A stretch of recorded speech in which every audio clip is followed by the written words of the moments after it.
They put her in chains before the entire military. What no one knew was this: the most dangerous person in the courtroom was her. The sound of chains scraping against concrete echoed through the corridor of the Fort Bragg military courthouse like a death knell.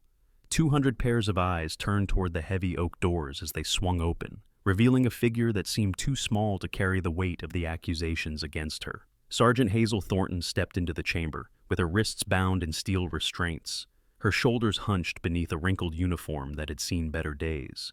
Her gaze remained fixed on the polished floor, never rising to meet the wall of contempt that awaited her. She looked like a broken sparrow caught in a storm. "Bring the traitor forward!" The voice of Major General Cyrus Blackwood cut through the air like a blade drawn across stone. He stood in the front row of the gallery, his chest heavy with ribbons and medals, earned across 3 decades of service, his eyes burning with the kind of hatred that only personal loss could ignite. 3 of his men had died in Syria, and according to every report that crossed his desk, the woman now shuffling toward the defendant's stand was the reason why. Staff Sergeant Brick Lawson, a mountain of a man standing nearly 6.5 feet tall, shoved Hazel roughly toward the podium. She stumbled, but caught herself with a grace that seemed almost instinctive, her feet finding purchase on the marble floor without a sound. Not a word of protest escaped her lips. "Look at her," Colonel Priscilla Harding whispered from the prosecution table, her voice carrying just far enough for those nearby to hear. The corner of her mouth curled into something between amusement and disgust. "She cannot even lift her head. This is what cowardice looks like, gentlemen. Take a good look." From the gallery, a young woman clutched a photograph against her chest, so tightly that her knuckles had gone white. Willow Dawson had not slept in 72 hours. She had driven through the night from Oklahoma just to be here, just to see the face of the woman who had killed her husband. Private First Class Tommy Dawson had been 23 years old when he died in that Syrian hellhole. They had been married for exactly 11 months. Willow wanted to scream. She wanted to rush forward and demand answers, but all she could do was stare at the small, defeated figure standing alone at the front of the courtroom and wonder how someone so insignificant could have caused so much destruction. But something was wrong. When Hazel finally stepped onto the defendant's platform, her feet automatically shifted into a stance that Willow did not recognize, but that made several veterans in the room sit up straighter. Her legs were exactly shoulder-width apart, her weight distributed evenly, her spine suddenly ramrod straight despite the chains weighing down her arms. And for just a fraction of a second, her eyes swept across the entire courtroom in a single fluid motion, cataloging faces, exits, and potential threats with the efficiency of a machine. Master Sergeant Solomon Garrett had spent 30 years in the United States Army. He had served in Desert Storm, in Kosovo, in the mountains of Afghanistan where the air was thin and the enemies were everywhere. He had seen men and women from every branch and every specialty, and he knew a soldier's bearing when he saw one. That stance, that sweep of the eyes. He had seen it before, in a facility that officially did not exist, among operators whose names would never appear in any public record.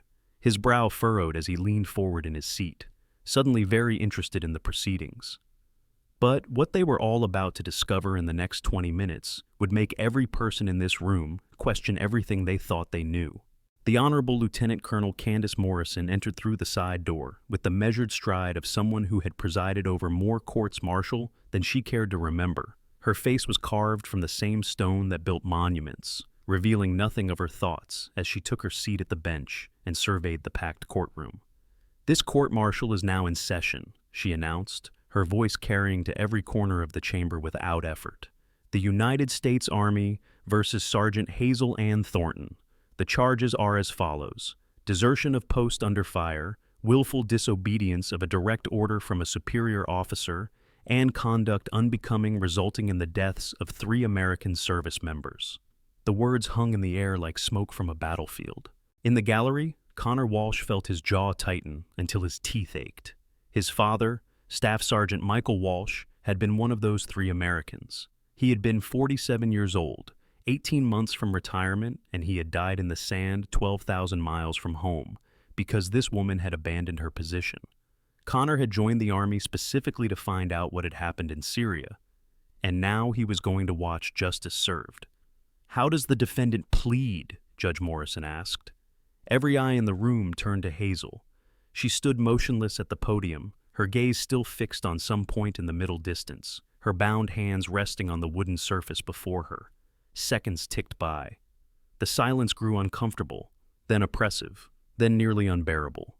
Sergeant Thornton, Morrison said, an edge creeping into her voice. You are required to enter a plea. More silence. Captain Silas Brennan, the defense counsel assigned to the case, rose from his chair with obvious reluctance. He was a good lawyer, one of the best JAG officers at Fort Bragg, but he had been given this assignment exactly 48 hours ago, with minimal access to his client and almost no information about the case. Everything about this court-martial felt rushed, as if someone very powerful wanted it over and done with as quickly as possible. Your Honor, my client pleads not guilty to all charges. The gallery erupted. Major General Blackwood was on his feet immediately, his face flushed with fury. This is an outrage. We have video evidence, witness testimony, and 3 flag-draped coffins that prove otherwise. Morrison's gavel cracked against its block with the force of a gunshot. General Blackwood, you will control yourself or you will be removed from this courtroom. Is that understood? Blackwood's jaw worked silently for a moment before he forced himself back into his seat. But his eyes never left Hazel, and the promise in them was clear. He would see her behind bars if it was the last thing he did. The prosecution may present its opening statement, Morrison said. Colonel Priscilla Harding rose with the confidence of someone who had already won. At 52, she was the most successful military prosecutor at Fort Bragg, with a conviction rate that made defense attorneys weep. Her silver hair was pulled back in a severe bun, and her uniform was so crisp it could have cut glass. Your Honor, members of this court, she began, clasping her hands behind her back. What we have before us today is not a complicated case. It is not a mystery. It is a simple, tragic story of cowardice and betrayal. She turned to face the gallery, making sure everyone could see the contempt on her face as she gestured toward Hazel. On the night of March 15, 2021, Sergeant Hazel Thornton was assigned to a support position during Operation Desert Lance in the Deir ez-Zor province of Syria. Her role was simple: maintain communications and provide logistical support for the assault team, a job that any competent soldier could perform in their sleep. Priscilla began pacing, her heels clicking against the floor in a rhythm that seemed designed to build tension. But when enemy forces engaged our troops, when American lives hung in the balance, Sergeant Thornton did not maintain her position. She did not support her fellow soldiers. She abandoned her post and disappeared into the night, leaving her teammates to face overwhelming enemy fire without communication or support. She paused, letting the accusation sink in. 3 Americans died that night: Staff Sergeant Michael Walsh, Specialist Eric Johansson, Private First Class Thomas Dawson. They died because this woman was not where she was supposed to be. They died because she chose her own safety over her duty to her brothers in arms. Priscilla turned to face Hazel directly, her eyes hard as flint. The prosecution will prove beyond any reasonable doubt that Sergeant Thornton is guilty of desertion, disobedience, and dereliction of duty resulting in death. We will show this court the video evidence of her abandoning her post. We will present testimony from survivors who witnessed her cowardice. And we will demand justice for the families who lost their loved ones because of her actions. She returned to her seat with the satisfaction of someone who had just delivered a killing blow. At the defense table, Silas Brennan was furiously scribbling notes. Something about this case did not add up. He had requested Hazel's complete service record 4 times in the past 2 days, and each request had been denied with vague references to classification issues. He had tried to interview witnesses, only to be told they were unavailable. He had asked for the complete video footage from the Syria operation and received only a heavily edited 17-minute clip. In his 15 years as a military attorney, he had never seen a case so thoroughly obstructed. He glanced at his client, hoping for some indication of how she wanted him to proceed. But Hazel sat motionless, her face as blank as a mask. She had barely spoken 10 words to him since they met, and most of those had been variations of "I understand" and "proceed as you see fit." It was like defending a ghost. The defense may present its opening statement, Judge Morrison announced. Silas stood, buttoning his jacket as he gathered his thoughts. He had almost nothing to work with, but he was not about to let his client go down without a fight.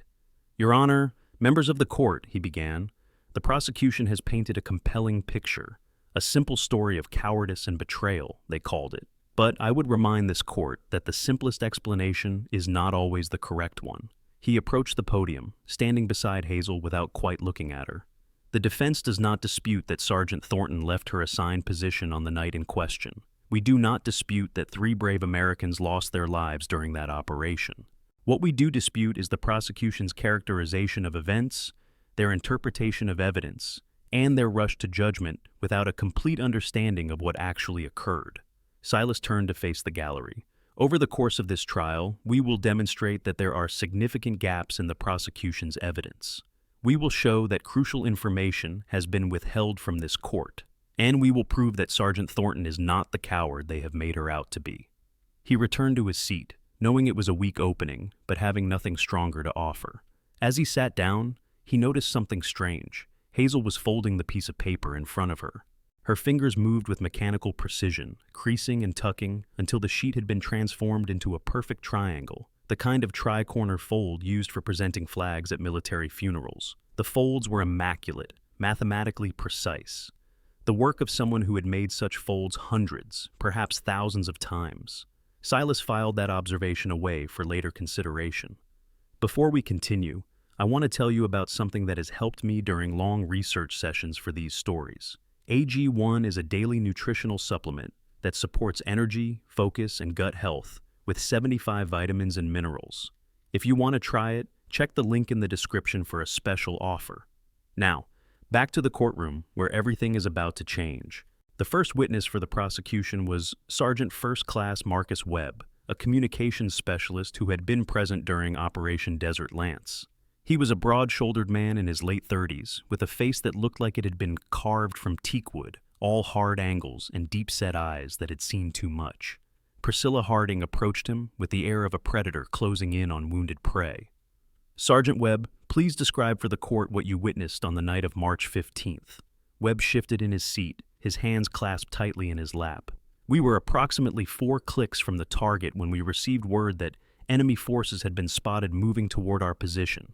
I tried to raise Sergeant Thornton on the radio for a sit rep, but there was no response. When I reached her assigned position, she was gone. Her equipment was still there, the radio, the laptop, everything, but she had vanished." And what happened next? All comms went dark.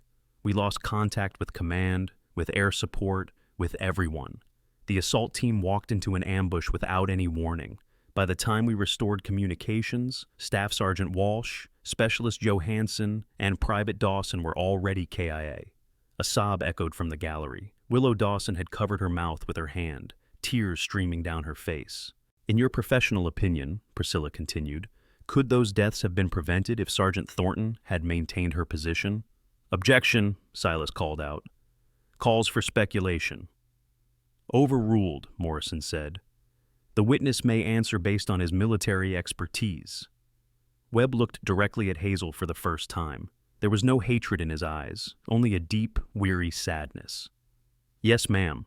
If we had maintained communications, we could have warned the assault team. We could have called in air support. We could have done something other than listen to our brothers die on a radio that did not work." In the defendant's chair, Hazel's fingers had stopped moving. She sat perfectly still, her face expressionless, but something flickered behind her eyes. Something that might have been pain, or might have been memory, or might have been nothing at all. Silas rose for cross-examination with a legal pad full of questions and very little hope. "Sergeant Webb, you testified that you found Sergeant Thornton's equipment at her position, but she was gone. Is that correct?" "Yes, sir." "Was there any sign of a struggle? Any indication that she might have been taken against her will?" Webb hesitated. "No, sir, not that I noticed." "But you did not conduct a thorough investigation of the scene, did you? The priority was restoring communications and supporting the assault team." "That's correct, sir. So, it is possible that there was evidence of a struggle that you simply did not observe in the chaos of the moment?" Priscilla was on her feet. "Objection. Counsel is asking the witness to speculate about things he did not see." "I will rephrase," Silas said quickly. "Sergeant Webb, in the darkness and confusion of that night, is it fair to say that your observation of Sergeant Thornton's position was brief and incomplete?" Webb's jaw tightened. "It was not a detailed forensic examination, no." "Thank you. No further questions." It was a small victory, a tiny crack in the prosecution's wall of certainty. but Silas would take what he could get. The next 2 hours passed in a blur of testimony and evidence. The prosecution called soldier after soldier to the stand, each one adding another layer to the narrative of Hazel's cowardice and betrayal.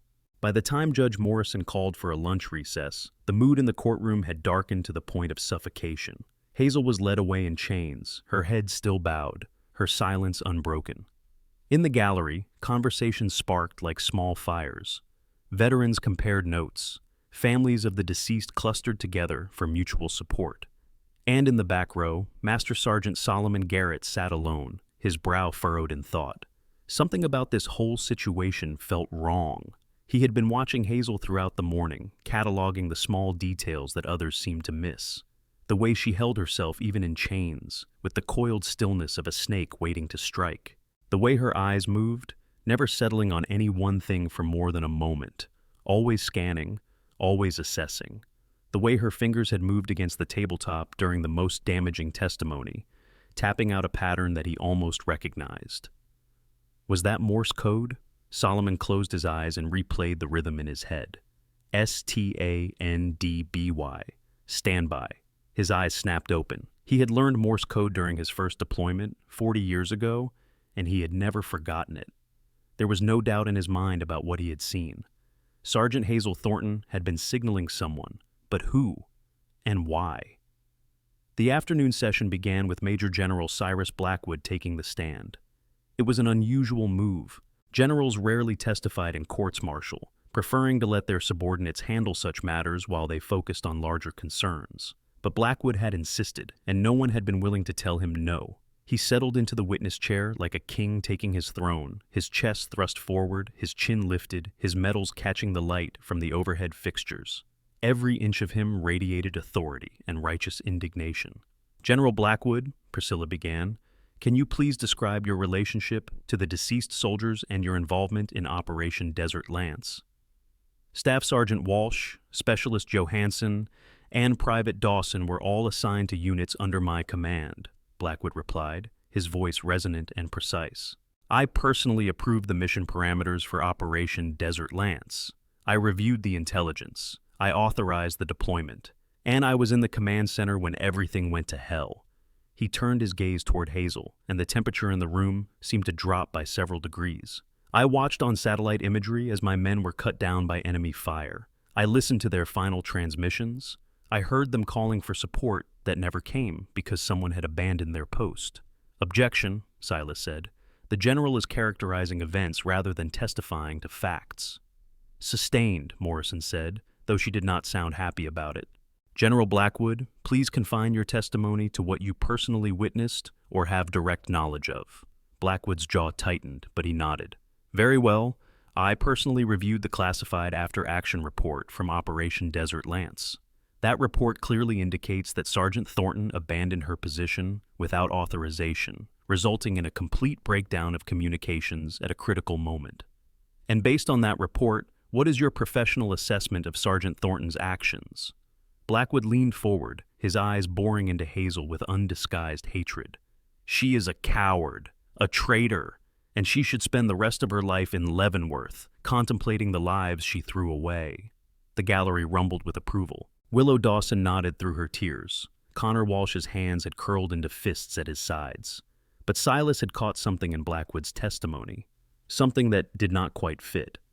"General Blackwood," he said during cross-examination, "you mentioned a classified after-action report. Has that report been entered into evidence for this court-martial?" Blackwood's expression flickered, just for an instant, before smoothing back into stony confidence. "The complete report remains classified due to operational security concerns. So this court is expected to convict Sergeant Thornton based on a report that none of us have actually seen?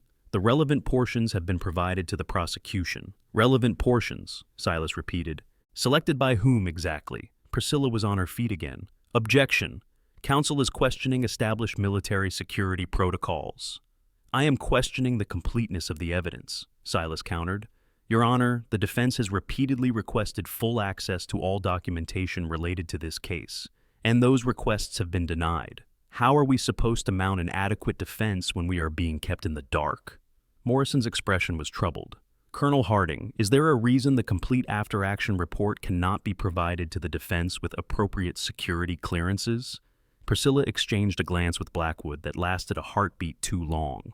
The classification level of certain portions of that report exceeds the clearance of defense counsel, Your Honor. We have provided everything we are authorized to share. May I ask what classification level we are dealing with? This time, it was Major Claudette Foster who answered. She had been sitting quietly at the prosecution table throughout the proceedings, taking notes and organizing documents. But now she stood, her face carefully neutral. Presidential classification, Your Honor, the highest level of security clearance in the United States government. A murmur rippled through the courtroom. Presidential classification. That level of secrecy was reserved for matters of national security, so sensitive that even most generals and admirals would never see them. What could possibly be in Hazel Thornton's personnel file that warranted such extreme protection? Silas felt a chill run down his spine. He had been practicing military law for 15 years, and he had never encountered a case where the defendant's own records were classified at presidential level. Your Honor, he said slowly, if my client's records are classified at the highest possible level, how can we be certain that the prosecution's characterization of those records is accurate? We are essentially being asked to trust their interpretation without any ability to verify it. Morrison's gavel silenced the growing murmur in the gallery. This is a concerning development, she admitted. However, we must proceed with the evidence that is available to us. The court will take the classification issue under advisement. Prosecution, you may continue with your next witness. But even as the testimony resumed, Silas could not shake the feeling that he was missing something important, something that could change everything. During the next recess, he managed to catch a moment alone with his client in the small holding room adjacent to the courtroom.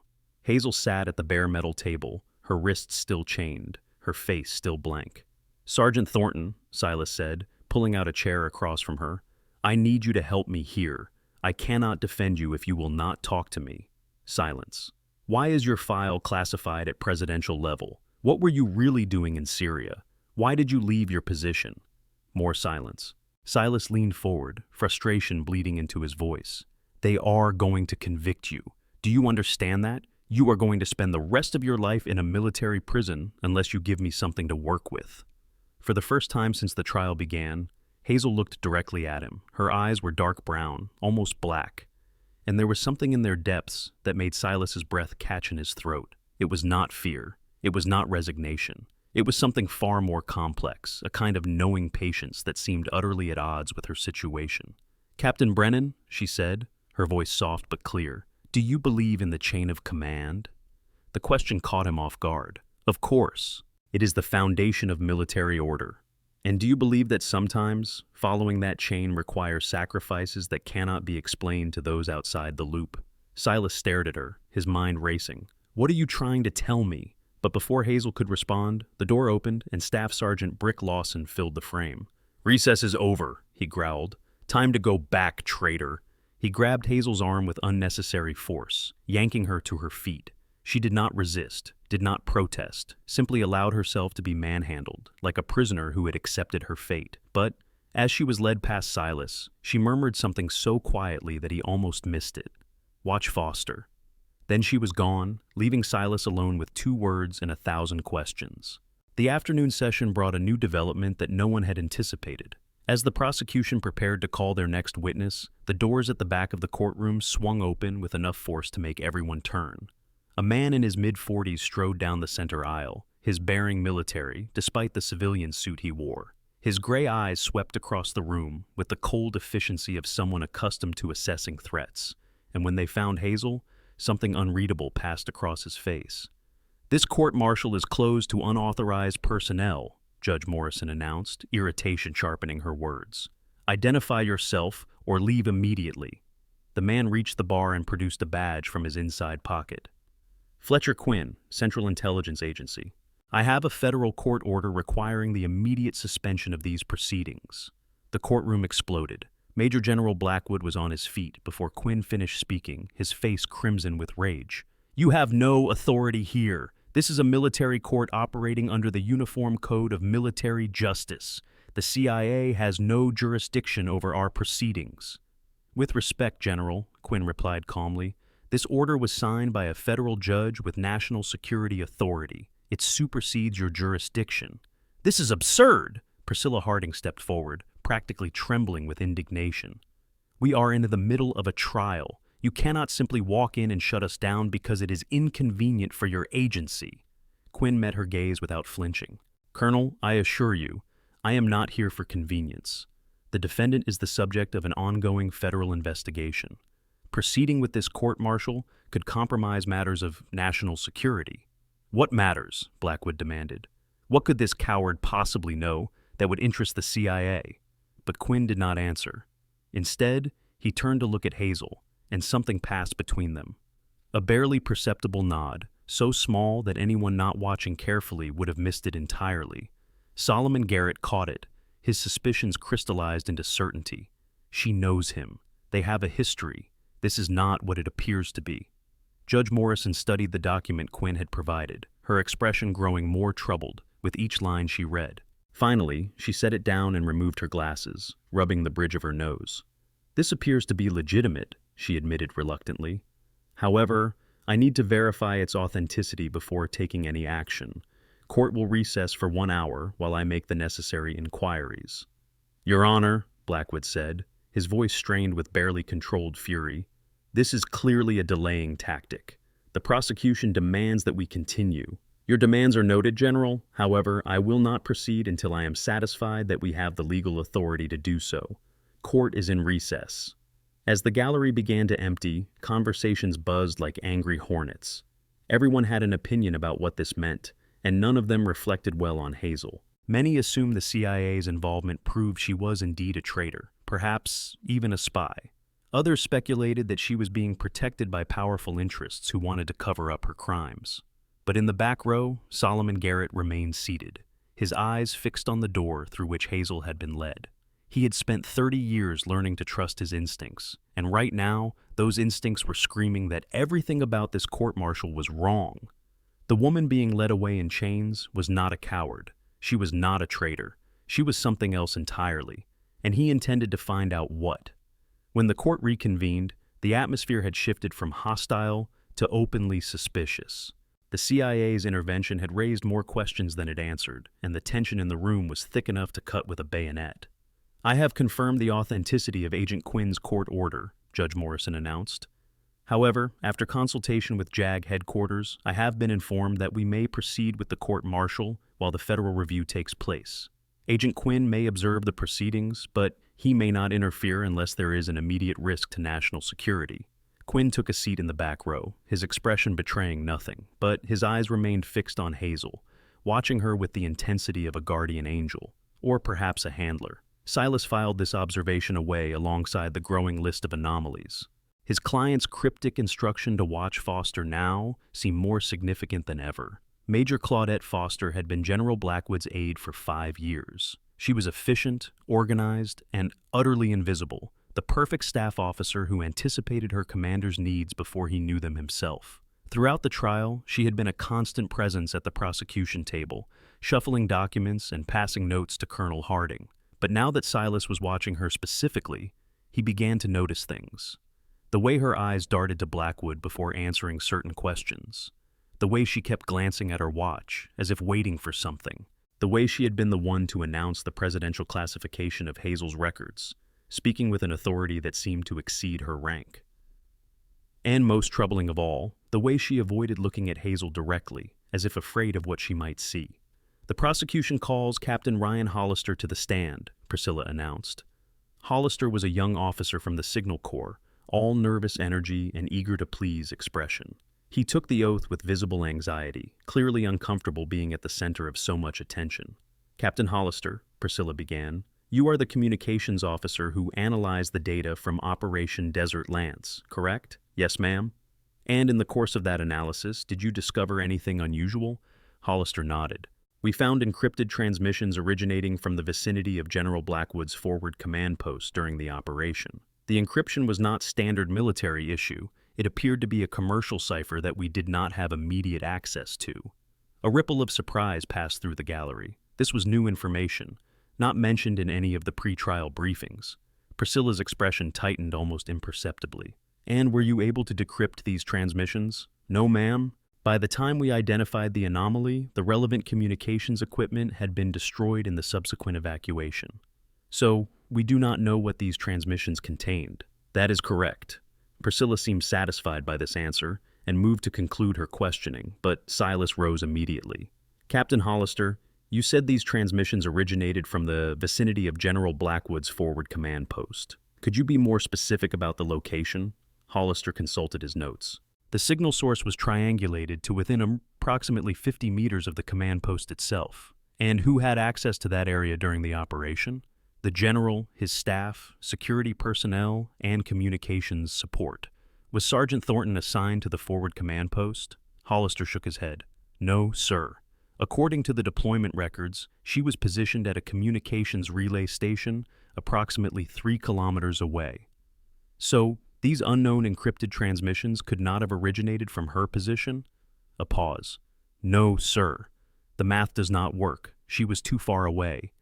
Silas let that sink in for a moment. Captain, in your expert opinion, what purpose might such transmission serve during an active military operation? Priscilla objected before he could finish. Speculation. I will allow it, Morrison said. The witness is an expert in military communications. Hollister shifted uncomfortably in his seat. Well, sir, there are only a few reasons someone would use non-standard encryption in a combat zone. The most common would be to communicate with parties outside the normal chain of command, such as intelligence assets, contractors, or, he trailed off, clearly reluctant to complete the thought. Or who, Captain? Hollister's voice dropped. Hostile actors, enemy forces. The gallery erupted. Blackwood was on his feet again, his face nearly purple with rage. This is character assassination. You are suggesting that someone on my staff was communicating with the enemy? General Blackwood, you will be silent or you will be removed, Morrison snapped. Captain Hollister, are you suggesting that someone at the forward command post may have been transmitting information to hostile forces? I am not suggesting anything, Your Honor. I am simply reporting what the data shows. Unexplained encrypted transmissions from that location during an operation that went catastrophically wrong. The implications are for this court to determine. In the back row, Fletcher Quinn allowed himself a small, satisfied smile. The pieces were starting to come together. In the holding room during the next recess, the atmosphere had changed. Staff Sergeant Brick Lawson was rougher than usual as he shoved Hazel into a chair, his hands lingering on her shoulders with unnecessary pressure. You think your CIA friend is going to save you? He sneered. The general wants you in Leavenworth, and that is exactly where you are going. No amount of spook magic is going to change that. Hazel remained silent, her eyes fixed on the table. What is the matter, traitor? Nothing to say? He leaned closer, his breath hot against her ear. When this is over, I am going to personally escort you to your cell, and I am going to make sure you understand exactly what happens to cowards in military prison. Still nothing. Not a flinch, not a tremor, not even a quickening of breath. Brick's frustration boiled over. He grabbed her arm and yanked her to her feet, spinning her around to face him. Look at me when I'm talking to you. The motion was too fast, too violent.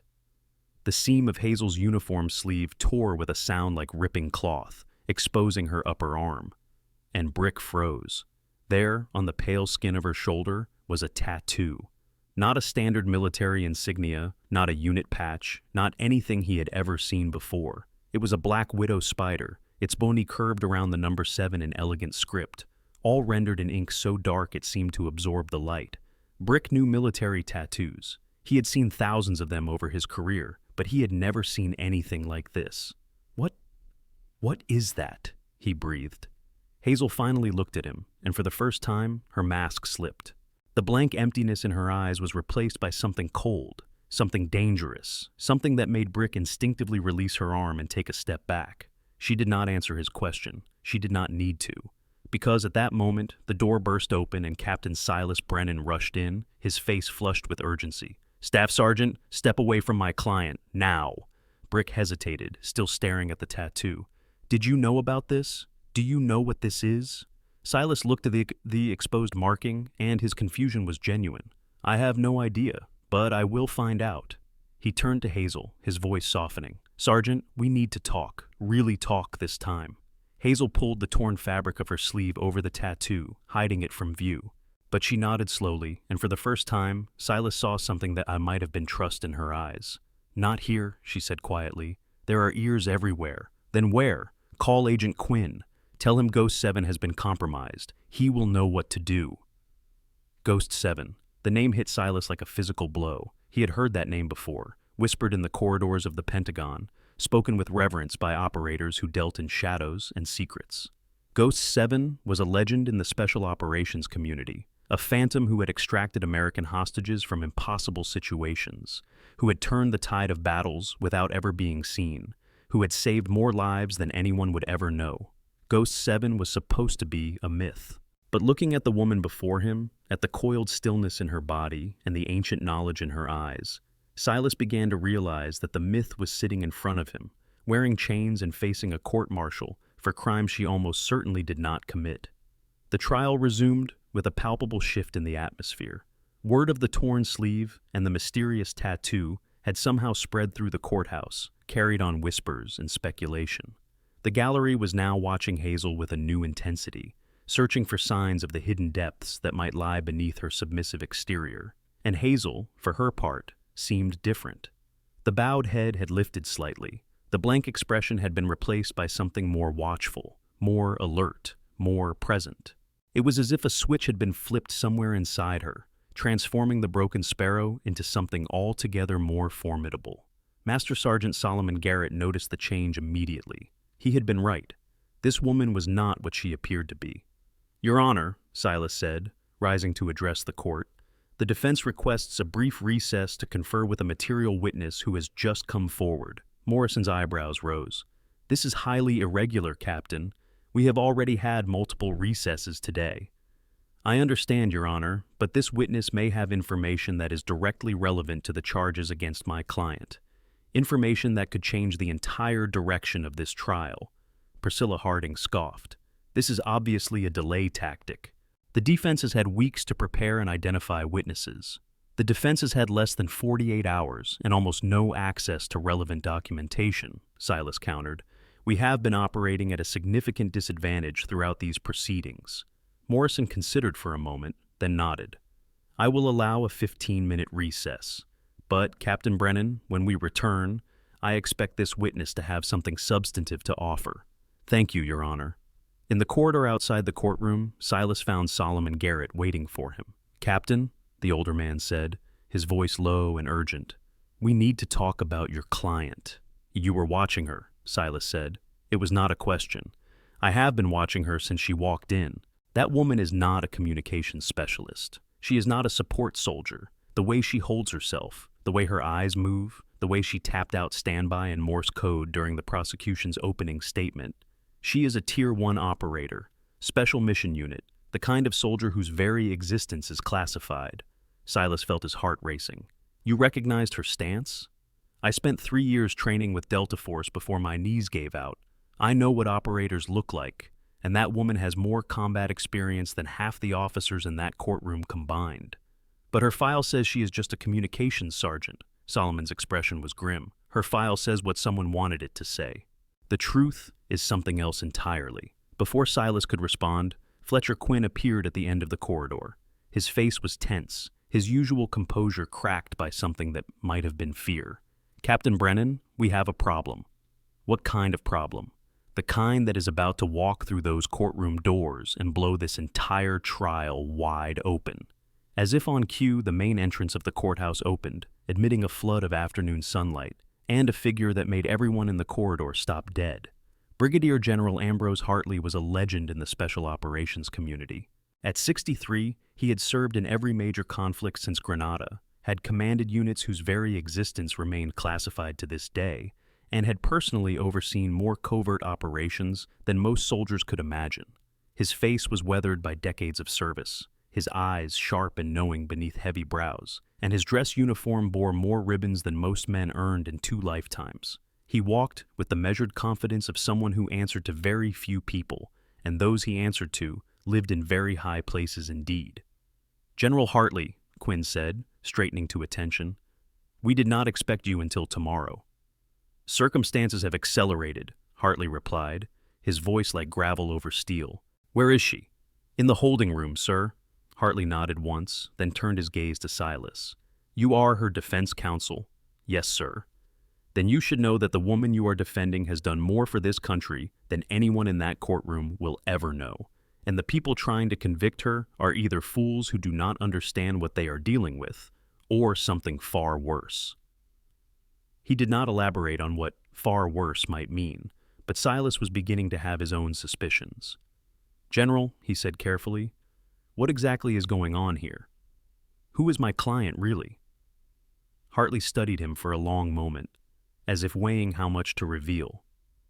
Your client, he said finally, is one of the most valuable assets in the United States intelligence apparatus. She has saved more American lives than any single soldier in the past 20 years, and she volunteered to sit in that defendant's chair to endure this humiliation because it was the only way to flush out a traitor at the highest levels of military command. The words hung in the air like smoke from an explosion.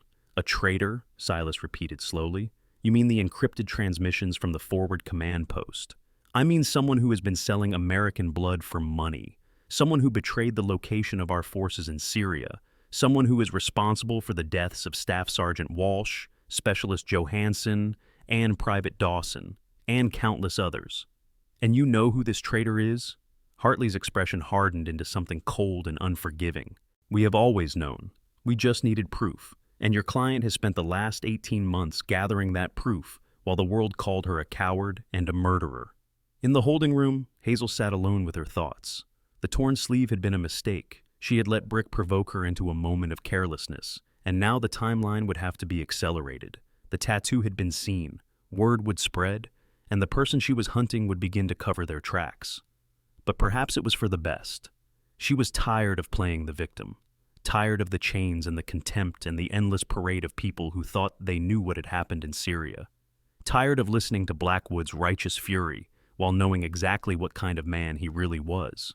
The door opened and she looked up to see a face she had not expected for another 24 hours. Ambrose, she said softly. General Hartley stood in the doorway, his expression unreadable. Then, slowly, his features softened into something that might almost have been affection. Ghost 7, he replied. It is time to stop hiding. When the court reconvened, the gallery immediately sensed that something had changed. General Hartley had taken a seat in the front row, directly behind the defense table, his presence commanding attention without a single word. The junior officers in the room straightened their postures, their eyes flickering between the newcomer and the proceedings with obvious curiosity. Major General Blackwood's reaction was more pronounced. His face went pale at the sight of Hartley, and he leaned over to whisper urgently to Claudette Foster. Whatever she whispered back did nothing to calm him. The defense calls Master Sergeant Solomon Garrett to the stand, Silas announced. Solomon made his way forward with the easy confidence of a man who had spent decades testifying in military proceedings. He took the oath and settled into the witness chair, his eyes steady and sure. Master Sergeant Garrett, Silas began, you have served in the United States Army for 30 years, is that correct? Yes, sir. And during that time, you received specialized training with the Delta Force before transitioning to a support role. That is correct. Please describe for the court what you observed about the defendant during these proceedings. Solomon turned to look at Hazel, and something like respect flickered in his eyes. From the moment Sergeant Thornton entered this courtroom, I recognized her bearing, the way she holds herself, the way she positions her feet, the way her eyes constantly assess her environment. These are not the behaviors of a communications specialist. These are the behaviors of a Tier 1 operator, someone trained in the most elite units our military has to offer. A murmur rippled through the gallery. Priscilla Harding was on her feet immediately. Objection! The witness is speculating based on subjective observations. He has no direct knowledge of the defendant's training or qualifications. Your Honor, Silas countered, the witness is an expert in special operations techniques and personnel assessment. His observations are based on 3 decades of professional experience. Morrison considered for a moment. I will allow it, but counsel should confine questions to the witness's direct observations. Silas nodded. Master Sergeant, during the prosecution's opening statement, you observed the defendant engaging in a particular behavior. Can you describe it? She was tapping her fingers on the table, but it was not random. It was Morse code. She tapped out the word standby repeatedly, as if signaling someone. More murmurs, more uneasy glances.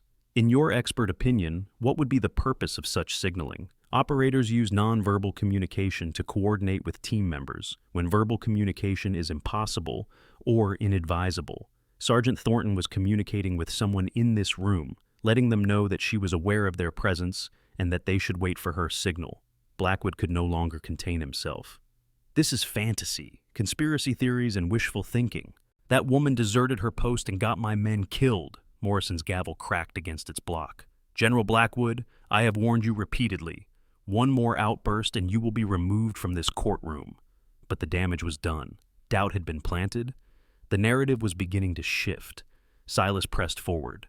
Master Sergeant, based on your observations, do you believe that Sergeant Thornton is the coward and traitor the prosecution has portrayed her to be? Solomon met Hazel's eyes across the courtroom. No, sir. I believe she is something else entirely. I believe she is a hero who has sacrificed everything, her reputation, her freedom, maybe her life, for a mission that none of us are supposed to know about. Objection! Priscilla's voice was shrill with frustration. This is pure speculation without a shred of evidence. Then let us provide evidence, said a new voice from the gallery. Everyone turned to see General Hartley rising to his feet. His presence seemed to fill the room, commanding attention with the effortless authority of someone who had spent decades giving orders that shaped the fate of nations.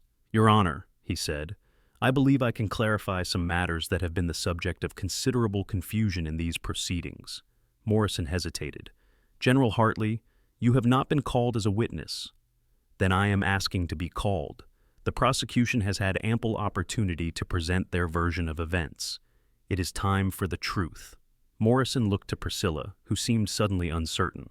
The prosecution has no objection, Priscilla said slowly, clearly trying to buy time to understand what was happening, but we reserve the right to cross-examine.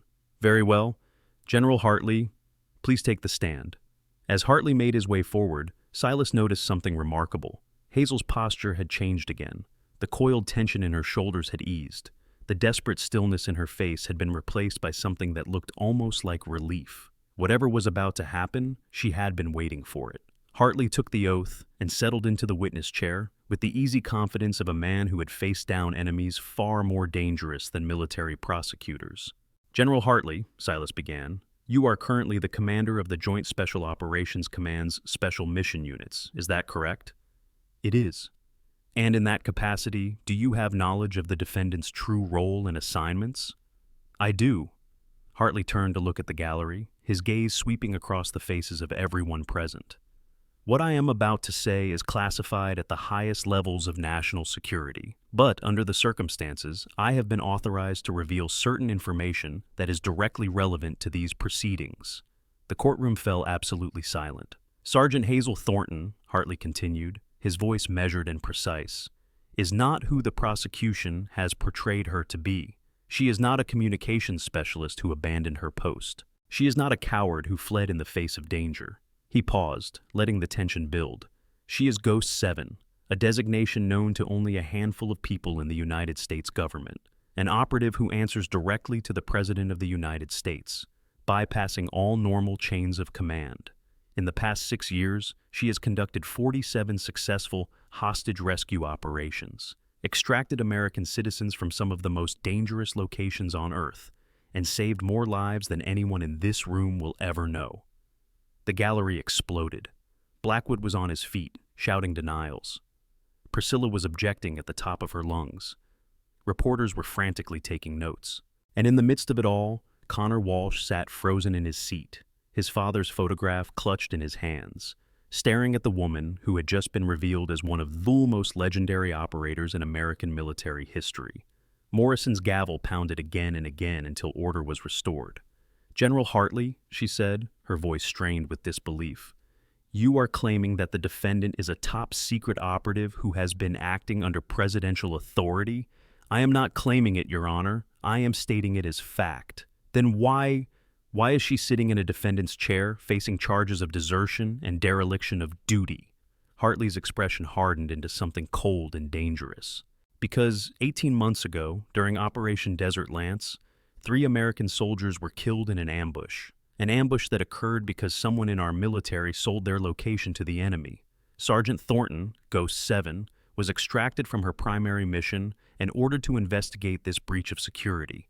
She was ordered to identify the traitor no matter what it cost. His gaze shifted to Blackwood, who had gone very, very still. And she found him.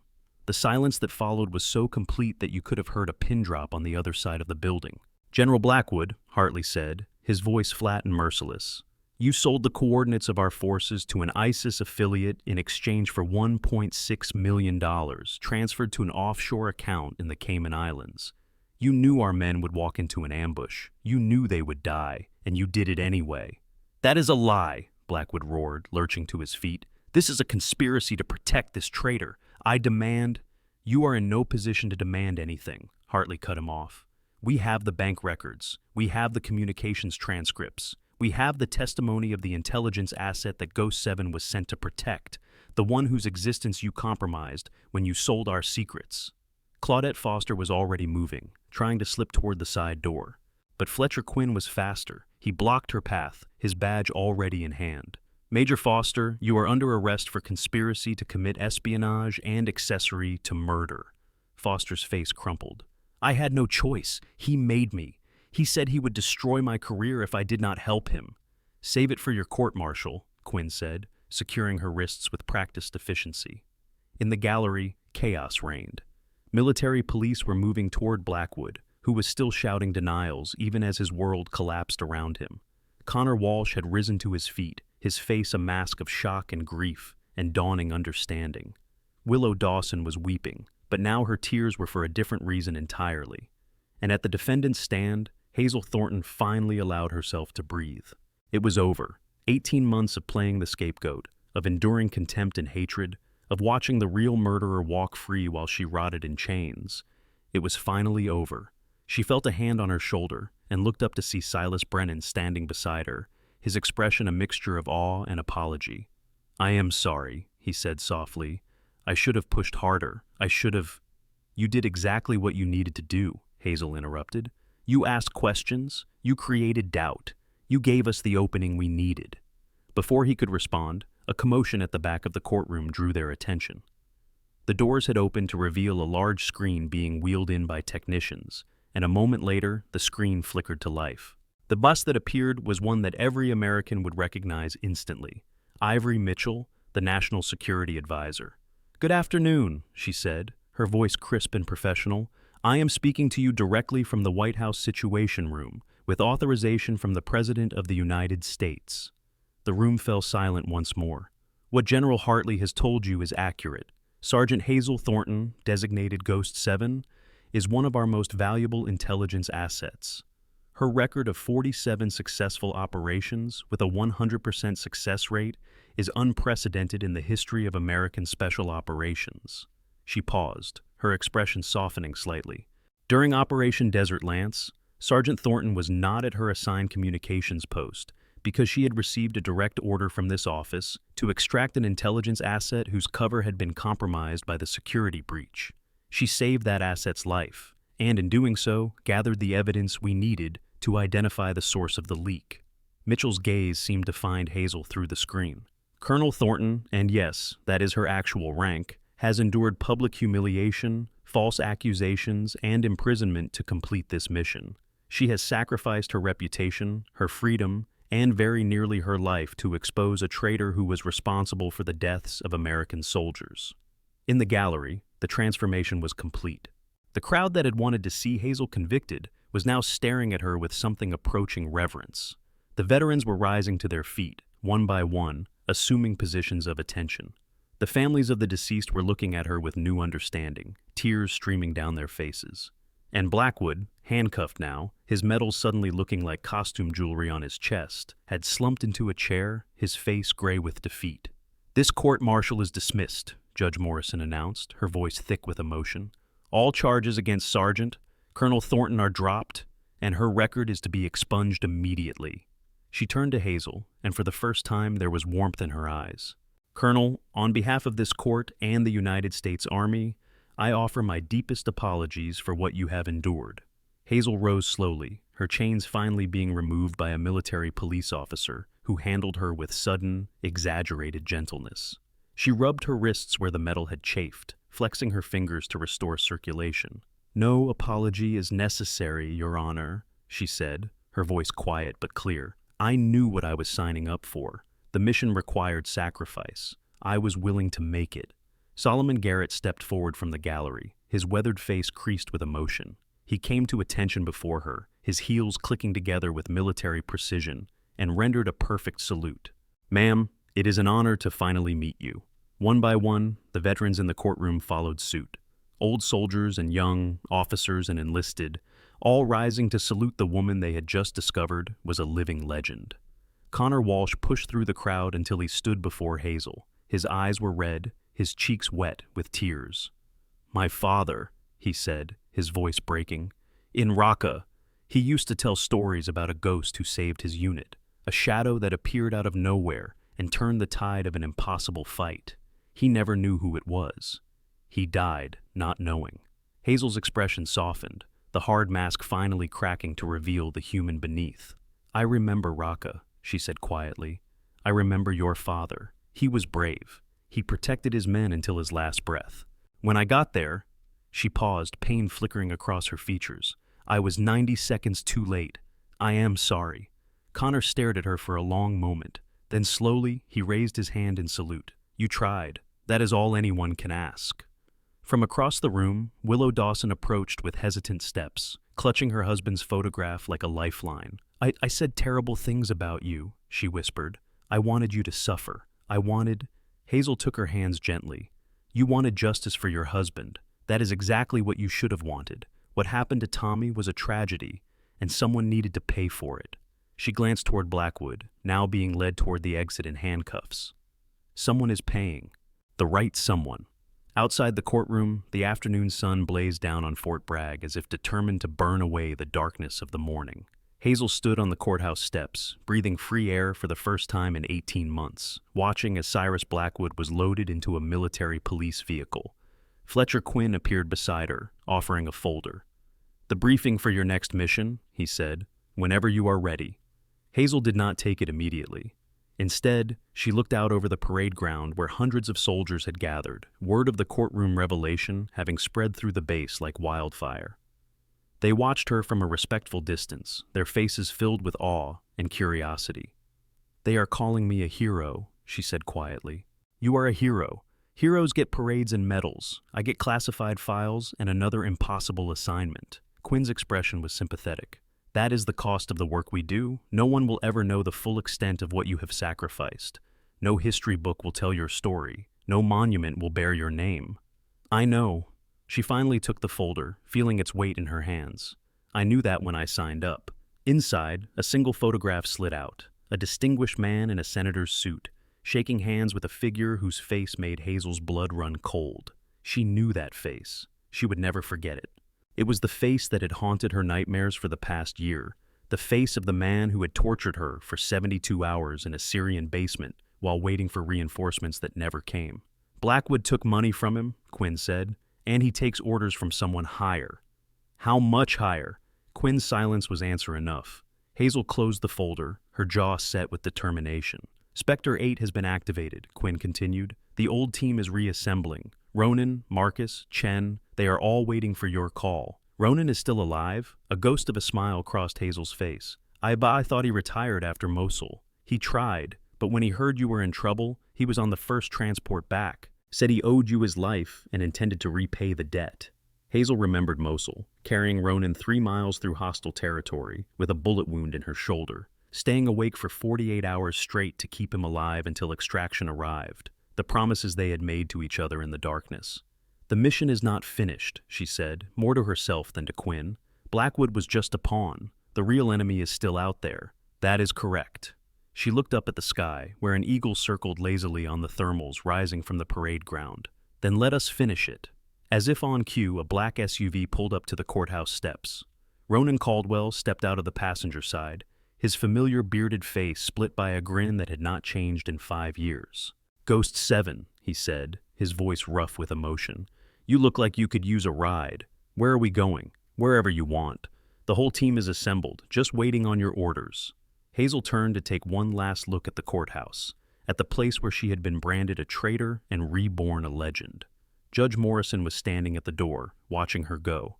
Solomon Garrett was there too, along with Silas Brennan and Caleb Henderson and so many others whose lives had intersected with hers in the crucible of that courtroom. She raised her hand in a final salute, acknowledging their respect while saying goodbye.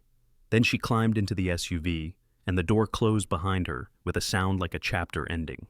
But as the vehicle pulled away from the curb, her phone buzzed with an incoming call. Unknown number. She answered without hesitation. Ghost 7. The voice on the other end was distorted, mechanically altered, but somehow familiar. I thought you were dead. Interesting. Hazel's blood went cold. She knew that voice.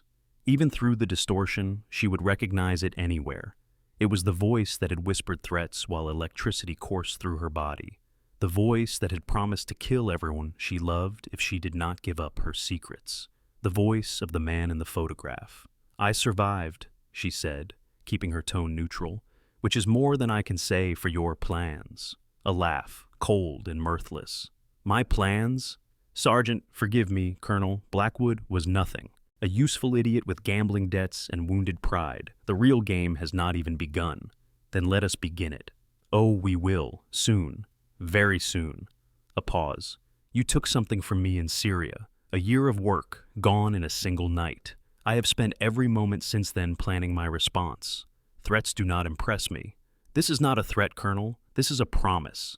Everything you care about, everyone you love, every cause you have devoted your life to, I am going to burn it all to the ground, and I am going to make you watch. The line went dead. Hazel lowered the phone slowly, staring at the black screen. Who was that? Fletcher asked from the front seat. The mission, she said quietly. Ronan turned around, his expression suddenly serious. Orders, Ghost 7? Hazel looked at the folder in her lap, at the photograph of the smiling senator and the monster standing beside him. She thought about Blackwood in his cell, about the 3 soldiers who had died in Syria, about all the sacrifices she had made, and all the ones still to come. Then she looked up, and her eyes were cold steel. Begin.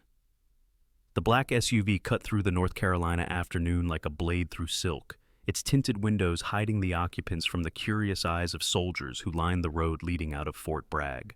Word had spread faster than wildfire through dry brush.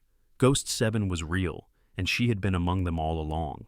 Hazel stared at the phone in her hand, the dead screen reflecting her own face back at her. The voice still echoed in her memory, each syllable carrying the weight of promises made in darkness and pain. You know who that was, Ronan said from beside her. It was not a question. Viper. The code name tasted like ash on her tongue. Real name unknown, nationality unknown. He runs a network that sells American intelligence to the highest bidder. We have been hunting him for 3 years. Fletcher turned from the front seat, his expression grim. He is the one who tortured you in Syria. For 72 hours. Hazel's voice remained steady, but her hands had curled into fists without her conscious awareness. He wanted the names of our assets in Damascus. I did not give them to him. How did you escape? A ghost of a smile crossed her face. I did not escape. I was extracted. A team of operators who were never supposed to exist pulled me out of that basement 6 minutes before Viper's reinforcements arrived, she teased. I never saw their faces, never learned their names, but I owe them my life. Ronan nodded slowly. Spectre protocols, compartmentalization, no one knows more than they need to know. Exactly. Hazel finally looked away from the phone, her gaze finding the folder in her lap. But Viper knows too much. He knew I was alive. He knew about the court-martial. He knew exactly when to call, which means he has sources inside our operation, Fletcher concluded. High-level sources. Blackwood was one, Foster was another. Hazel opened the folder again, studying the photograph with new intensity. But they were not smart enough to be his primary contacts. Someone else is feeding him information. Someone with access to presidential-level intelligence. The SUV turned onto a private road that wound through dense forest, eventually emerging at a compound that appeared on no official maps. Guard towers punctuated the perimeter, manned by soldiers whose uniforms bore no insignia. The gate opened without the vehicle slowing, sensors having already verified the occupants' identities. Welcome to Site November, Ronan said. Home sweet home. The compound sprawled across 40 acres of cleared forest, its buildings designed to look like a corporate retreat from the air, but housing some of the most advanced military technology in the world. Hazel had trained here years ago when she first earned the designation that would define her life. Ghost 7. She had not chosen the name. It had been assigned to her after her 7th successful extraction, a group of American journalists held by militants in Yemen. She had gone in alone, navigated a labyrinth of tunnels and hostile territory, and emerged with all 5 hostages alive. When the commanding officer asked how she had accomplished the impossible, she had simply shrugged and said she was good at being invisible. The name stuck. As the SUV pulled to a stop in front of the main building, Hazel saw a group of figures waiting on the steps. Her heart clenched with an emotion she rarely allowed herself to feel: hope. Marcus Chen was the first to approach, his compact frame moving with the fluid grace of a martial artist. His face was harder than she remembered, lined by years of operations that had taken them to the darkest corners of the world. But his eyes still held the warmth of a man who had never lost his capacity for kindness. "Ghost," he said simply, and pulled her into a brief, fierce embrace. Behind him stood Dr. Sarah Webb, no relation to the communications sergeant who had testified against Hazel, a woman whose hands had saved more operators than anyone could count. Her medical kit was already slung over her shoulder, ready for whatever came next. And beside her, leaning against a pillar with studied nonchalance, was a face Hazel had not expected to see again: Lieutenant Commander Diana Reyes, whose official death certificate had been filed 18 months ago after a mission in Crimea that had gone catastrophically wrong. "Diana," Hazel breathed, You thought I was dead." Diana's smile was crooked, darkened by whatever she had endured in the months since their last meeting. "I was, for a while, then I got better." The reunion was interrupted by the arrival of General Hartley, who had taken a helicopter directly from Fort Bragg. He strode across the compound with the purposeful energy of a man half his age, his aides struggling to keep pace. "Inside," he ordered. "We have a lot to discuss, and not much time." The briefing room was a windowless chamber deep in the building's core, shielded against every known form of electronic surveillance. Holographic displays lined the walls, currently showing satellite imagery, intercept transcripts, and network analyses that represented months of painstaking intelligence work. Hazel took her place at the head of the table, the position she had earned through blood and sacrifice. Around her sat the remnants of Spectre 7, the team she had built, lost, and was now rebuilding. "Blackwood talked," Hartley began without preamble. 3 hours of interrogation, and he gave us everything: names, dates, account numbers, communication protocols. He was more afraid of what we would do to him than what Viper might do. "Smart man," Ronan muttered, "for once." The money trail leads to a shell company in Cyprus, which is owned by another shell in the Caymans, which eventually traces back to a private equity firm in London. The firm's major investor is a consortium of anonymous parties, but we have identified one of them. A photograph appeared on the central display. Hazel recognized it immediately, the same image from her folder. "Senator William Ashworth," Hartley said, "chairman of the Senate Intelligence Committee, one of the most powerful men in Washington." The room fell silent. "A United States senator is working with Viper?" Diana's voice was flat with disbelief. "That is treason at the highest level. We do not have proof of direct collaboration yet.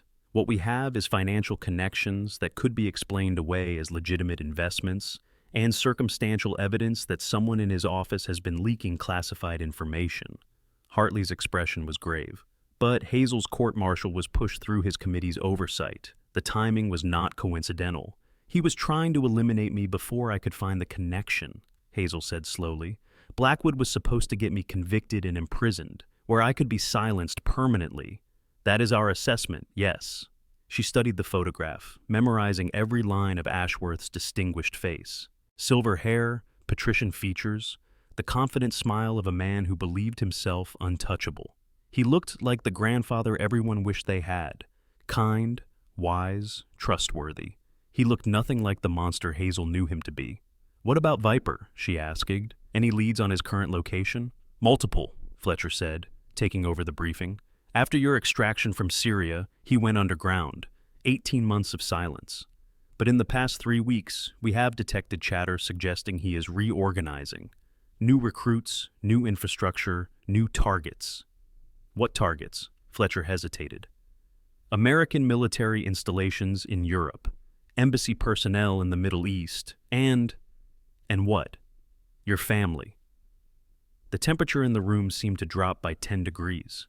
Hazel had spent years building walls between her work and her personal life, constructing an elaborate fiction that kept her loved ones safe. Her mother in Vermont, believing her daughter was a desk analyst who never saw danger. Her brother in Seattle, proud of his sister's military service but unaware of its true nature. Her niece and nephew, who knew Aunt Hazel only as the woman who sent birthday cards and sometimes visited for holidays. "He cannot know about them," she said, her voice carefully controlled. "That information is buried deeper than anything." "Blackwood knew," Hartley replied quietly. "He gave Viper everything in exchange for the money. Names, addresses, daily routines. If we had not moved when we did, your family would already be in danger. Where are they now?" "Safe houses. Your mother thinks she won the grand prize in a sweepstakes and is enjoying an all-expenses-paid vacation in Hawaii. Your brother's company suddenly required him to attend a security conference in Tokyo. The children are with him." Hazel closed her eyes, breathing through the wave of fear and fury that threatened to overwhelm her carefully maintained composure. She had known the risks of this life. She had accepted them for herself, but the thought of her family paying the price for her choices— "We move fast," she said, opening her eyes. "Viper expects me to be defensive, protecting what I love. Instead, we go on offense. We find him before he can act." "And Ashworth?" Diana asked. "We build the case, get the evidence that connects him directly to Viper's network. Then we bring him down, publicly, legally, permanently." Hazel's gaze swept around the table, meeting each pair of eyes in turn. "This is not just about revenge. This is about tearing out a cancer that has been growing in our intelligence community for years. Blackwood was not the first traitor, and Ashworth is not the last. We find them all." Ronan leaned forward. "What is the timeline?" "Viper called me 20 minutes ago. He wanted me to know he was watching, that he was coming for everything I care about. That kind of arrogance makes people careless." She pulled up a map on the holographic display. "We start with his known associates. The ones Blackwood identified. We roll them up one by one until someone gives us what we need. And if they do not talk?" Hazel's smile was cold. "Everyone talks eventually. The only question is how long it takes." The briefing continued for another 2 hours, laying out operational parameters, resource allocation, and contingency plans. When it finally ended, the team dispersed to prepare for the mission ahead, leaving Hazel alone with General Hartley. "You should rest," he said gently. "You have been through a tremendous ordeal. I will rest when it is finished. Ghost, Hazel, you cannot run on empty forever. Even the best operators need time to recover." She turned to face him, and for a moment the mask slipped. Beneath the steel and determination, he glimpsed the exhausted, wounded woman who had endured 18 months of hatred and imprisonment for a mission that was not yet complete. "Do you know what kept me going in that courtroom?" she asked quietly. "When Blackwood called me a coward, when the families of the men I could not save looked at me like I was a monster? Tell me. I thought about the next operation, the next life I could save, the next traitor I could expose." She shook her head slowly. "If I stop now, if I take time to process what happened, I might not be able to start again. The anger and the fear and the exhaustion might finally catch up with me." Hartley placed a hand on her shoulder. "That is not weakness, Hazel. That is humanity. You cannot save the world if you destroy yourself in the process. Watch me." She left him standing in the briefing room, walking out into the fading afternoon light. The sun was setting over the tree line, painting the sky in shades of amber and crimson. It was beautiful, and she barely noticed. Her mind was already racing ahead, planning, calculating, anticipating. Viper had made a mistake by calling her. He had revealed his arrogance and his obsession. He thought he was the predator, but he had just made himself the prey. In the barracks assigned to Spectre 7, Hazel found her old quarters exactly as she had left them: sparse, functional, anonymous. The bed was military precise, the desk bare except for a single photograph in a simple frame. She picked it up, studying the faces captured in that frozen moment of happiness. Her mother, her brother, her niece and nephew, all gathered around a Christmas tree 3 years ago, the last time she had been home, the last time she had allowed herself to be just Hazel, without the weight of Ghost 7 on her shoulders. A knock at the door interrupted her reverie. "Come in." Ronan entered, carrying 2 cups of coffee. He handed one to her without comment and settled into the room's only chair, leaving her the bed. "Could not sleep either?" he asked. "Have not tried yet." "You should. Tomorrow is going to be a long day. So will the day after that, and the one after that." She took a sip of the coffee, grateful for its bitter warmth. "How do you do it, Ronan? After everything we have seen, everything we have done, how do you keep going?" He considered the question seriously, as he always did. "I think about the ones we saved," he said finally, "the hostages who went home to their families, the soldiers who survived because we gave them warning, the attacks that never happened because we stopped them." He shrugged. "It does not balance out, not completely, but it is enough." "Enough for what?" "Enough to get up in the morning, enough to keep fighting." He met her eyes with unflinching honesty. "You saved my life in Mosul, Ghost. Carried me through 3 miles of hostile territory with a bullet in your shoulder. You could have left me behind. The mission parameters gave you that option, but you did not. Leaving you behind was never an option. That is exactly my point. You do this work because you cannot imagine doing anything else. Because every life matters to you, even when the math says it should not." He leaned forward. "That is why you are Ghost 7. Not because you are the fastest, or the strongest, or the most ruthless. Because you care, even when caring hurts." Hazel was quiet for a long moment. "He is going to come for us," she said finally. "Viper, he is not going to wait for us to make the first move. He is already planning something. Probably. And people are going to die. No matter how good we are, no matter how fast we move, we cannot save everyone. Also probably. So, what do we do?" Ronan stood, draining the last of his coffee. "We do what we always do. We plan, we prepare, we execute. And when people die, because you are right, they will, we mourn them for exactly as long as we can afford to. Then we get back to work." He paused at the door. "Get some sleep, Ghost. That is an order." "You cannot give me orders. We are the same rank." "Then consider it a strongly worded suggestion from a friend." He left, and Hazel was alone again with her thoughts and her photograph and the weight of everything that was still to come. 3 weeks later, the first domino fell. Viktor Petrov was a former Russian intelligence officer who had gone freelance after the collapse of the Soviet Union, selling his skills to whoever paid the most. For the past decade, that meant Viper's network. He handled logistics, moving money, weapons, and people across borders without attracting attention. The Spectre team found him in a villa outside Prague, surrounded by guards who had grown complacent after years of operating with impunity. Diana took out the external security with a silence that would have impressed a ghost. Marcus disabled the alarms while Ronan and Hazel made their way to Petrov's bedroom. He woke to find Ghost 7 sitting on the edge of his bed, her face lit by the glow of his phone screen. "You have been a very busy man, Victor," she said conversationally. $15 million moved through your accounts in the past 6 months, most of it going to people who want Americans dead." Petrov reached for the gun under his pillow, only to find it already in Hazel's other hand. "Looking for this?" He froze, calculation replacing panic in his eyes. "Who are you? What do you want?" "I want information. The man you work for, the one who calls himself Viper, where is he?" "I do not know what you are talking about." Hazel smiled, and there was nothing warm in it. "Victor, I spent 72 hours in one of Viper's interrogation rooms. I know exactly how persuasive he can be. I also know that I survived, which means I am harder to break than anyone you have ever met." She leaned closer. "You, on the other hand, do not strike me as the suffering in silence type." The next 45 minutes were not pleasant for Viktor Petrov. By the end, he had given up 3 locations, a dozen names, and the access codes to a server farm in Lithuania that contained years of communications records. As the team extracted, leaving Petrov bound and gagged for the local authorities to find, Ronan fell into step beside Hazel. "That was efficient," he observed. "He was weak. They usually are, the ones who do it for money. And the ones who do it for ideology, those are the dangerous ones, the ones who believe they are serving a higher purpose." She thought of Senator Ashworth, with his patrician smile and his chambers in the Capitol. Those are the ones we have to be careful with. The Lithuanian server farm yielded a treasure trove of intelligence, communications between Viper's operatives across 3 continents, financial records tracing the flow of money from corrupt officials and hostile governments, and buried deep in encrypted files that took the NSA's best cryptographers 4 days to crack.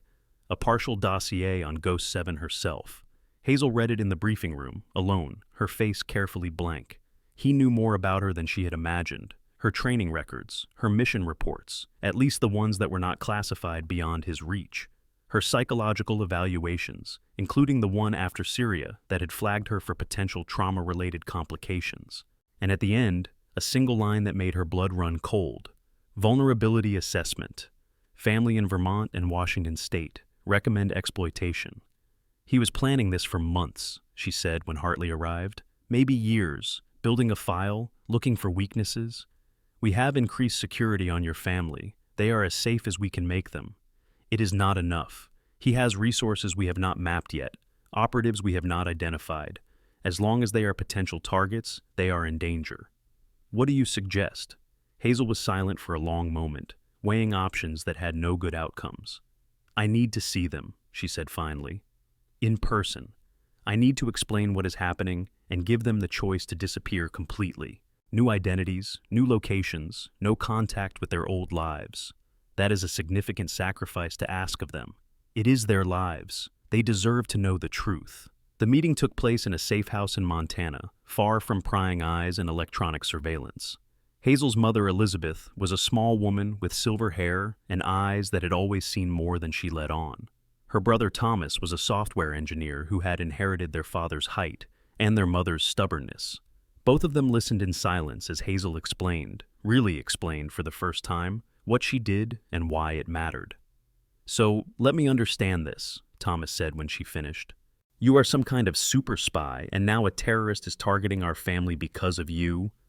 That is a simplified version, but essentially yes. And our options are to keep living our lives with targets on our backs, or to give up everything we know and love and start over as strangers. I am sorry, Tom. I never wanted... Do not. He held up a hand. Do not apologize. I have spent years wondering what you really did, why you could never talk about your work, why you seemed to carry the weight of the world on your shoulders. His expression softened. Now I understand. And I am proud of you. Elizabeth reached across the table to take her daughter's hand. We raised you to serve something greater than yourself, she said quietly. Your father would have been so proud of who you have become. Dad would have been terrified, Hazel replied. He always worried about me. That is what parents do. We worry, and we hope, and we trust that we raised our children well enough to make the right choices. Elizabeth squeezed her hand. You have made the right choices, Hazel. Every single time. Do not doubt that now.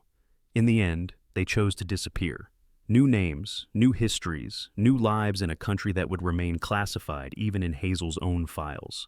It was the hardest decision they had ever made, and the last time Hazel would see them for what might be years.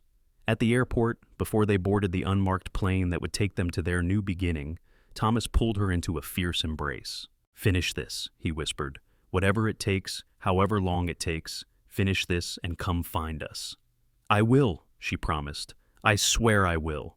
The hunt for Viper continued for 3 more months. Each operation brought them closer to the center of the web, unraveling connections that stretched from the halls of power in Washington to the shadowed corners of failed states and rogue regimes. Senator Ashworth's involvement became clearer with each piece of evidence they gathered: shell companies, encrypted communications, meetings with known hostile agents disguised as diplomatic functions. But Viper himself remained elusive, always one step ahead, always vanishing before they could close the trap. Until the night they found his fortress. It was hidden in the mountains of Montenegro, a converted monastery that had been transformed into a state-of-the-art command center.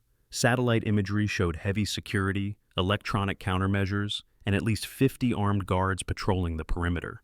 Frontal assault is suicide, Marcus assessed, studying the holographic display. We would need an army. We have something better, Hazel replied. We have an invitation. She produced a tablet showing an intercepted communication, a summons to a meeting of Viper's top lieutenants, scheduled for 48 hours from now. One of those lieutenants is currently enjoying our hospitality in a black site in Romania, she continued. With a little creative cosmetics and his access codes, I can get inside. Alone? Ronan's voice was sharp with concern. Ghost. That is exactly what Viper wants. He has been trying to draw you in for months. This is a trap, probably, but it is also an opportunity. If I can get to their communications center, I can download everything, every operation, every asset, every connection, enough evidence to bring down Ashworth and everyone else involved.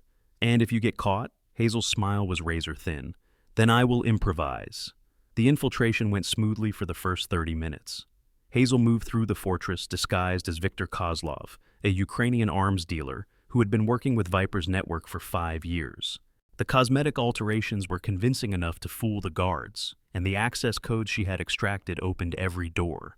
She found the communications center exactly where intelligence said it would be, a reinforced room in the monastery's former chapel, now bristling with servers and satellite uplinks. The download would take 15 minutes. She started the process and settled in to wait. 12 minutes in, the alarm started. "Well," said a voice from behind her, "I was wondering when you would finally come to visit." Hazel turned slowly, knowing what she would find. Viper stood in the doorway, flanked by a dozen armed guards. He was smaller than she remembered, average height, slight build, the kind of unremarkable appearance that let him blend into any crowd.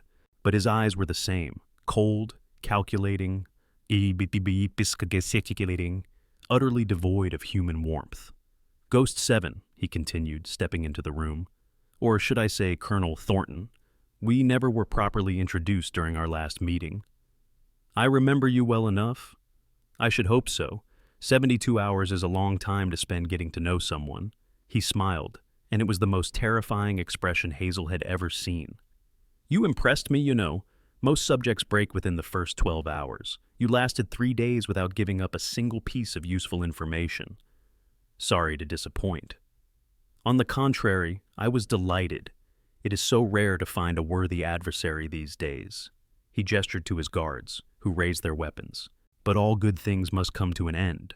Before you kill me," Hazel said calmly, "there is something you should know." "And what is that?" "You are not the only one who has been planning for this moment." She pressed a button on her belt, and the world exploded into chaos. The charges she had planted during her infiltration detonated simultaneously. Not enough to destroy the building, but more than enough to disable the power grid and plunge the fortress into darkness. In the confusion, she moved. Viper's guards were well trained, but they were not prepared for an operator of Hazel's caliber. In the darkness, with night vision contacts and years of close combat training, she was a force of nature. Bodies fell around her as she fought her way toward the door, but Viper was ready. His hand closed around her throat from behind, impossibly strong, cutting off her air. "Did you really think it would be that easy?" he hissed in her ear. "I have been preparing for you for years." Hazel's vision began to blur. She reached for her knife, but his other hand caught her wrist. "Your family is safe for now," he continued. "But I know where they are. I always know. And when I am finished with you, I will make them pay for every moment of inconvenience you have caused me." Something snapped inside her. Not her spirit. That had survived far worse than Viper's hands. Something deeper, older, more primal. The survival instinct that had carried her through Syria, through Mosul, through 100 impossible operations. She stopped fighting his grip and went limp. Surprised, Viper loosened his hold for just a fraction of a second. It was enough. Hazel twisted, bringing her elbow up into his solar plexus with enough force to drive the air from his lungs. As he staggered back, she spun and delivered a strike to his throat that would have killed a lesser man. Viper dropped to his knees, gasping. "You are right," Hazel said, standing over him. "You have been preparing for years, but here is what you never understood about me." She knelt beside him, her face inches from his. "I am not the same person you tortured in that basement. Every day since then, I have trained harder, fought smarter, and become more dangerous than you can possibly imagine. You had your chance to kill me, and you failed. You will not get another." Lights flooded the room as backup power kicked in. Spectre team members poured through the doors, having fought their way through the fortress when the explosive signaled that Hazel was compromised. Ronan was first through the door, his weapon trained on Viper's prone form. "Ghost, you okay?" "I am fine." She stood, looking down at the man who had haunted her nightmares for 18 months. "Get him out of here. We have a lot to discuss." 2 weeks later, Hazel stood in a different courtroom. This one was in Washington, D.C., and the defendant was not a decorated soldier falsely accused of cowardice. It was Senator William Ashworth, stripped of his privileges and his dignity, facing charges of treason, conspiracy, and accessory to murder. The evidence against him was overwhelming. Communications with Viper's network, financial records showing millions of dollars in payments, testimony from operatives who had been turned by the promise of leniency, and Viper himself, choosing to cooperate rather than face military tribunal alone. Hazel watched from the gallery as the verdict was read. Guilty on all counts, she felt no satisfaction, no triumph, only a weary sense of completion, of a mission finally reaching its end. Afterward, in the hallway outside the courtroom, she found Connor Walsh waiting for her. He looked different than he had at Fort Bragg, older somehow, though only months had passed. The anger that had driven him then had been replaced by something quieter, more purposeful. "I wanted to thank you," he said, "for everything. Your father was a good man.